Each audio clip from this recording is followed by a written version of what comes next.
Welcome back to our channel. So today in this video we are going to discuss about how to transfer crypto to an external wallet. So without wasting much of our time, let's get straight into the video.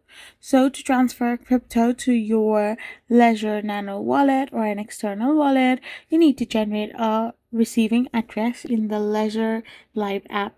So once you download it and you need to connect and unlock your Ledger device, then you need to copy the address and verify it on the device screen. After this, you can simply log in into your exchange or crypto platform and initiate a withdrawal. You need to select the correct network and paste the verified Ledger address and the send funds. Finally, monitor your transactions progress in Ledger Live and confirm it on your device that is prompted.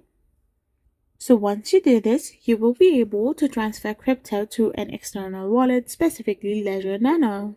I hope you found this video helpful, so don't forget to hit that subscribe button and do give us a thumbs up. We will be back again with more informative videos. Thank you for watching and stay tuned for our next video.